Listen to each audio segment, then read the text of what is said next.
زرمینہ، جس طرح سے ہم کبھی کسی کو زیادتی کرتے ہوئے دیکھتے ہیں تو ہمارے منہ سے نکلتا ہے نا ایک دم کہ کیا تمہیں اللہ کا خوف نہیں ہے؟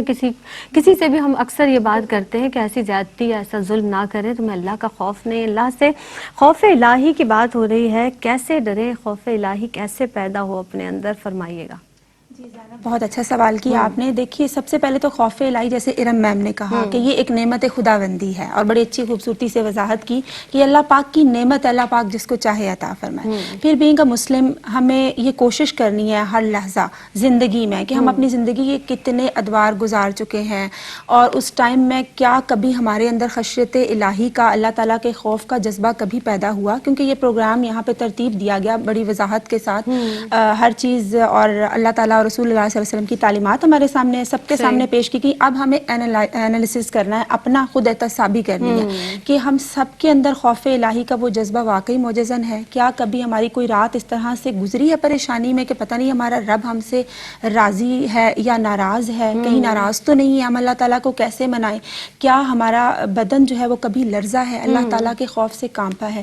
اگر تو جواب مثبت آتا ہے تو یقیناً اللہ پاک نے ہمیں یہ سعادت عطا فرمائی ہے. اگر اس کا جواب نفی میں ہے تو یقیناً جس طرح ارم میم نے کہا کہ اللہ تعالیٰ کی رحمت سے کبھی بھی نا امید نہیں ہونا چاہیے. اللہ تعالیٰ کی رحمت یقیناً ایک بہت بڑا رحمتوں کا سمندر ہے، اور اگر ہم سچے دل سے توبہ کر کے اللہ کے حضور حاضر ہو جاتے ہیں تو اللہ پاک اپنی رحمت کے صدقے میں ہمیں معاف فرما دیتا ہے اور ہمارے دل کو اپنی رحمتوں سے بھر دیتا ہے. پھر آپ دیکھیے کہ فرمایا گیا کہ اللہ تعالیٰ سے ڈرو، اور ہر نفس پر یہ لازم ہے کہ اس نے کل کے لیے کیا بھیجا ہے. اب جب ایک انسان جانب دنیا سے جاتا ہے تو انسان کہتا ہے اس نے کیا چھوڑا ہے، لیکن اٹس ویری امپورٹنٹ کہ اس نے کل کے لیے، آگے کے لیے کیا بھیجا ہے، وہ اس کے کون سے اچھے اعمال ہیں جن کو وہ اسے اختیار کرنا چاہیے تھا. کیونکہ ہم جانتے ہیں سورہ یاسین میں فرمایا گیا، مفہوم میں آیت ہے کہ اس دن ان کی زبانوں پر مہر لگا دی جائے گی، ان کی زبانوں کو بند کر دیا جائے گا، اور اعضاء کو زبانیں دے دی جائیں گی کہ اعضاء خود بتائیں گے اللہ تعالیٰ کو کہ مجھے کن کاموں کے لیے مس یوز کیا گیا اور حرام کاموں کے لیے مجھے استعمال کیا گیا. زبان کو جیسے غیبت کے لیے، جھوٹ کے لیے استعمال کیا گیا. تو انسان یہ سوچے اور یہ تمام تر نالج حاصل کرے، کیونکہ جب ہمارے پاس یہ تمام تر علم ہوگا تو ڈیفینیٹلی ہم جانتے ہیں علم عمل کو پکارتا ہے. تو انسان اللہ تعالیٰ کی اطاعت کی جانب راغب ہوگا، اور اس کے دل میں اللہ تعالیٰ کا سچا خوف ضرور پیدا ہوگا. کیونکہ زینب دیکھیں، انسان کے ڈفرینٹ ٹیمپرامنٹس ہوتے ہیں، مختلف مزاج. کوئی شخص اللہ تعالیٰ کی جو جزا ہے اس کی خوشنودی حاصل کرنے کے لیے، اور اتنے انعامات مقرر کر رکھے ہیں اللہ پاک نے، یہ جان کر اللہ تعالیٰ کی اطاعت اور فرما برداری میں آ جاتا ہے. اور کچھ لوگ ایسے ہوتے ہیں جو سزاؤں کے خوف سے آ جاتے ہیں، تو بیسکلی اللہ کی اطاعت کی جانب گامزن ہو جاتے ہیں. تو اس کے ساتھ ساتھ یہ بھی بہت ضروری ہے کہ انسان نیک صحبتیں اختیار کرے. کیونکہ زینب، ہم جانتے ہیں جب ہم کسی خوشیوں بھرے ماحول میں جاتے ہیں تو ہم بھی کچھ دیر کے لیے فار دا ٹائم بینگ مسرور ہو جاتے ہیں، خوش ہو جاتے ہیں. اور جب ہم کسی وفات والے گھر میں جاتے ہیں یا جہاں کہیں کوئی ٹریجڈی ہوئی بھی ہو، تو فار دا ٹائم بینگ ہمارے دل پہ بھی لرزہ طاری ہو جاتا ہے، ہم بھی غمگین اور اداس ہو جاتے ہیں. اس لیے اولیاء اللہ کی جو بارگاہیں ہیں ان میں جانا، ان نیک صحبتوں کو اٹینڈ کرنا، یہ بھی بہت ضروری ہے. کیونکہ آقا علیہ الصلوۃ والسلام کی حدیث مبارکہ کا مفہوم بھی ہے کہ نیک صحبت خوشبو کی طرح ہوتی ہے، اس سے پازیٹیوٹی پھیلے گی.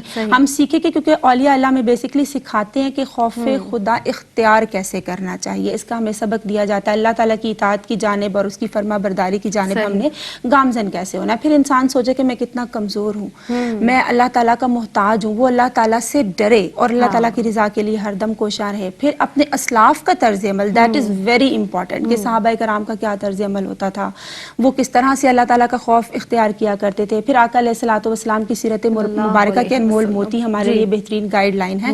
حضرت علی رضی اللہ تعالیٰ عنہ کا یہاں میں ضرور کوٹ کرنا چاہوں گی، بہت ہی خوبصورت واقعہ کہ آپ کا جب دور خلافت تھا تو آپ اللہ تعالیٰ کی اتنی خشیت رکھا کرتے تھے زینب کے بیت المال کو باقاعدہ دھویا کرتے تھے کہ کہیں مال کوئی باقی تو نہیں رہ گیا. ان کے دل میں خشیت الہی کا جذبہ اس قدر معجزن رہتا تھا.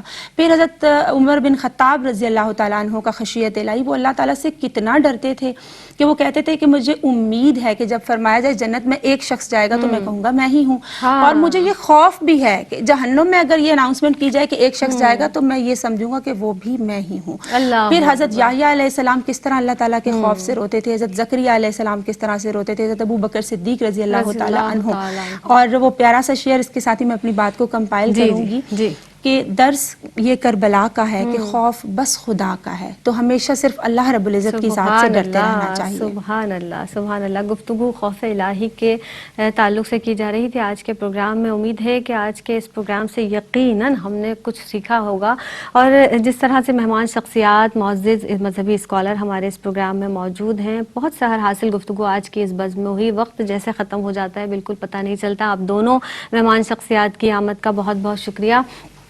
بس اس کے ساتھ یہ ضرور کہوں گی کہ ہم ڈرتے ہیں، ہمارے دل میں ڈر تو ہے، لوگوں کا ڈر، لوگوں سے کوئی کام کریں اس سے چھپ کے کریں تاکہ کوئی دیکھ نہ لے۔ جناب بہت ساری چیزوں کا ڈر ہوتا ہے، اولاد کی نافرمانی کا ڈر، غربت کا ڈر، ہم جس ادارے میں کام کرتے ہیں وہاں کے افسران کا ڈر ہمیں بہت زیادہ ہوتا ہے۔